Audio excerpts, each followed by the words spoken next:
અંકલેશ્વર નજીક આવેલા golden bridge પર શનિવારે એક દુર્ઘટના બની હતી। ફોટોગ્રાફી કરતી વખત એક યુવતીનો પગ લપસતા તે નર્મદા નદીમાં તણાઈ હતી। તેને બચાવવાના પ્રયાસમાં સાથે રહેલો યુવાન પણ નદીમાં પડી ગયો હતો અને લાપતા બન્યો છે। અંકલેશ્વર પૂર્ણ ગામ વિસ્તારમાં રહેવાસી પિતરાઈ ભાઈ બહેન નયન વસાવા અને હિરલ વસાવા ભરૂચના ગોલ્ડન બ્રિજ પર ફરવા આવ્યા હતા। બ્રિજના છેડે ફોટો પાડતી વખતે હિરલ વસાવાનો પગ લપસ્યો હતો। હિરલને બચાવવા જતા નયન વસાવા નર્મદા નદીના પ્રવાહમાં ખાબક્યો હતો। સ્થાનિક લોકોની મદદથી યુવતી હિરલને તરત જ સુરક્ષિત રીતે બચાવી લેવામાં આવી હતી।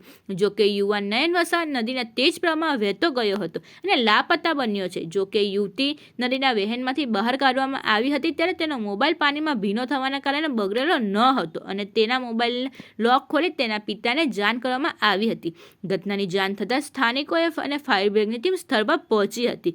ફાયર વિભાગની ટીમ દ્વારા નર્મદા નદીમાં બોટ અને તરવૈયાની મદદથી યુવાનની શોધખોળ માટે સર્ચ ઓપરેશન શરૂ કરવામાં આવ્યું છે, જે હજુ ચાલુ છે। અત્રે ઉલ્લેખનીય છે કે પુનર ગામ નયન વસાવા ધોરણ 12માં અભ્યાસ કરતો હોય તે સગીર હોવાનું અને બચાવ થયેલી યુવતી હિરલ વસાવા 21 વર્ષની હોવાનું જાણવા મળી રહ્યું છે।